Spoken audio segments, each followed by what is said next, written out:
Amis visiteurs de la chaîne YouTube Serviteur44, salut! J'ai lu un livre sur le purgatoire qui s'appelle Regard sur le purgatoire, dont je vais vous faire partager quelques extraits aux éditions Saint-Paul. Premièrement, introduction aux extraits. Écoute bien ce que je te dis. C'est le sens même des grâces que tu reçois, que Dieu te prodigue malgré ton indignité, car il a eu pitié de ta misère. La contemplation de ce grand mystère, la considération de la miséricorde et de la justice de Dieu, la méditation des réalités des fins dernières, doivent être pour vous une école et un exemple. Car votre devoir est de vous efforcer d'être saints, de vous préparer à entrer dans la maison de Dieu dès votre mort ici-bas. C'est pour te stimuler et stimuler les âmes à la sainteté que toutes ces grâces te sont accordées, que tous ces enseignements te sont donnés avec abondance. Oui, il vous faut être saint. Dieu vous veut saint. C'est là votre véritable bonheur. Tous les moyens vous sont donnés par Jésus en l'Église. Sachez les utiliser, en tirer profit. Tout cela t'est dit et montré pour que les âmes s'enflamment d'amour, pour qu'elles soient languissantes de Dieu, n'ayant d'autre désir que son pur vouloir. Faites tout pour éviter le purgatoire, non par crainte, mais par amour. Priez pour nous qui n'avons pu l'éviter, sans vous choisir des âmes en particulier, hormis celles que vous avez le devoir de prier. Mais remettez tout à la Mère de bonté, la céleste trésorière. Elle répartira les suffrages selon la volonté de Dieu.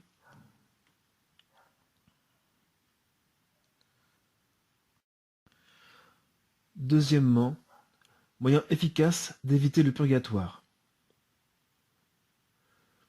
Ne recherchez en toute chose que la seule gloire de Dieu, être parfaitement détaché de toutes les créatures.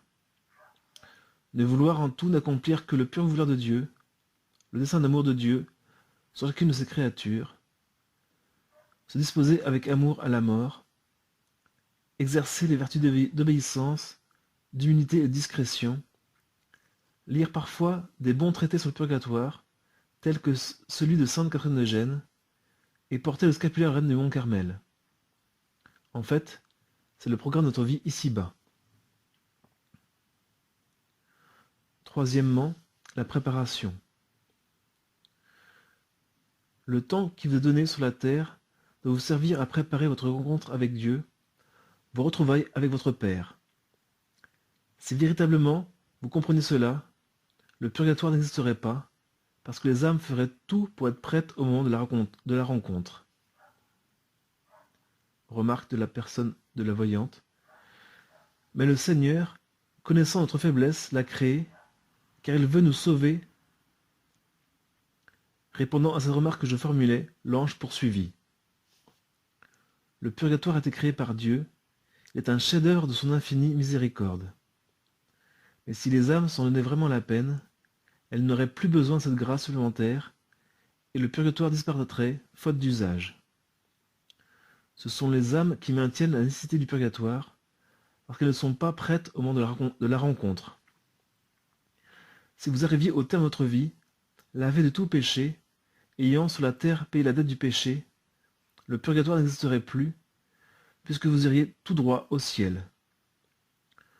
Vous devriez vous efforcer de mettre tout en œuvre pour éviter le purgatoire et aller au ciel après votre mort. Si vous saviez ce qu'est le purgatoire, vous feriez tout pour l'éviter et sauriez mettre à profit le temps que vous avez accordé pour hâter par amour l'heure de la rencontre avec Dieu.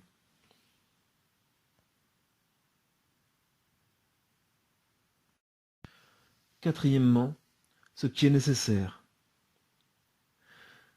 Il faut aimer. Il faut se livrer totalement à l'amour divin. Il faut se laisser transformer par l'amour jusqu'à devenir un parfait instrument de l'amour. Sais-tu comment on parvient à cela? En se remettant en tout au pur vouloir de Dieu, en s'efforçant d'accomplir en tout les exigences de ce pur vouloir qui est amour. C'est là la perfection qui vous est demandée et par laquelle vous ne travaillerez plus que pour une seule chose, la glorification de Dieu qui est amour. La gloire de la Trinité divine doit être votre seul souci.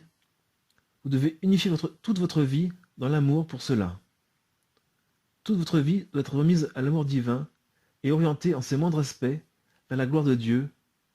Pour cela, il faut prier plus que parler, agir dans la charité plus que pérorer, s'enraciner dans le silence et l'humilité pour faire croître la foi et l'espérance, de regarder que Dieu et Dieu dans les autres pour parvenir à s'oublier complètement et acquérir ainsi la grâce de ne rien faire que dans la lumière de la foi, dans le dynamisme de la charité et dans la mesure de l'espérance.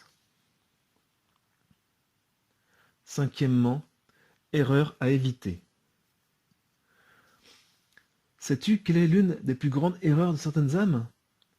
Elles veulent à tout prix éviter le purgatoire et prétendent parfois témérairement qu'elles feront tout pour aller directement au ciel.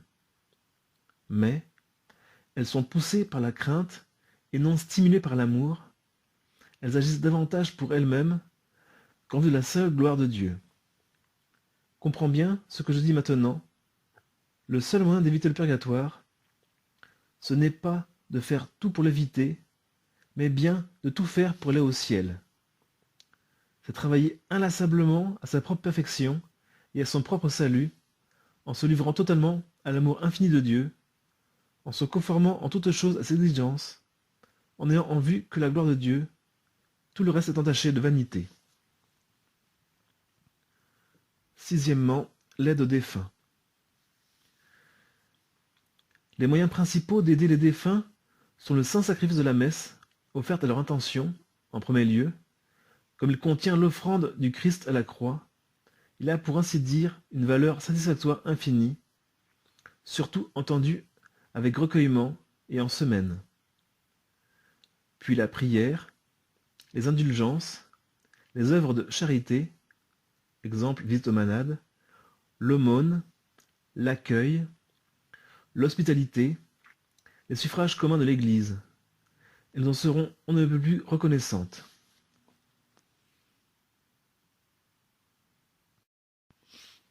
Septièmement, les plus grandes souffrances.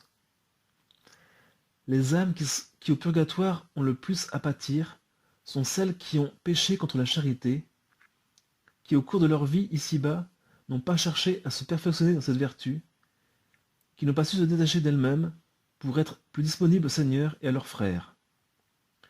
J'ai vu également combien les péchés de la langue, la cupidité, l'envie, les diverses attaches aux biens matériels, au confort, etc., sont cause de peines particulièrement terribles au purgatoire. En revanche, les œuvres de charité, l'exercice de la miséricorde et de la patience à l'égard de nos frères, la douceur, l'effacement, la joie communiquée aux autres, l'abandon au pur vouloir de Dieu, notamment à l'approche de la mort, sont autant de choses qui pourront par la suite abréger ou adoucir notre purgatoire. Huitièmement, mes aumônes m'ont sauvé. Étant en prière dans ma chambre, j'ai vu une sorte de tourbillon de feu apparaître devant moi, dans lequel sonnait un homme que j'ai connu il y a de nombreuses années. Dès que je le reconnus, j'eus un mouvement de surprise et de trouble intérieur. Était-ce illusion ou subterfuge diabolique? Je me signai, alors la paix envahit mon âme, puis je lui demandai de bien vouloir dire après moi: Jésus, Marie, Joseph, je vous aime. Il le fit. Cet homme avait eu une réputation épouvantable. Il était incroyant et méprisait la religion. On l'avait dit débauché, sans scrupules, incapable d'une bonne action, dur envers ses employés et sa famille, joueur, dépensier, bref, on l'avait accablé de tous les péchés. Il était mort par accident, sans avoir eu le temps de recevoir les sacrements. Il y avait près de 25 ans qu'il était mort. Il me regarda. Je lui souris et me mis à prier pour lui. Alors il s'écria: Oh, merci mon enfant, merci. Si Dieu permet que je m'investe à toi, c'est qu'il veut soulager mes peines et permettre que je sois consolé après si longtemps. Personne ne priait pour moi dans ma famille, et parmi mes proches, on m'avait oublié, et j'ai connu un effroyable purgatoire que mes innombrables péchés me méritent. Mais je suis sauvé, tu le vois. J'étais dans une grande joie à le contempler ainsi, et il reprit. Sais-tu ce qui m'a sauvé? Ce sont les aumônes que j'ai faites, les nombreux secours que j'ai fait parvenir à tant et tant de personnes nécessiteuses. J'ai eu bon cœur, et cela me fut mon salut. Beaucoup de ces braves personnes que j'ai secourues ont prié, et même prié pour moi, sans savoir qui leur a apporté de l'aide, car je faisais tout cela en secret, de façon anonyme. Vois-tu, il ne faut jamais juger personne, il ne faut jamais s'en tenir aux apparences. Veux-tu prier pour moi? Veux-tu demander à mes enfants de prier pour moi?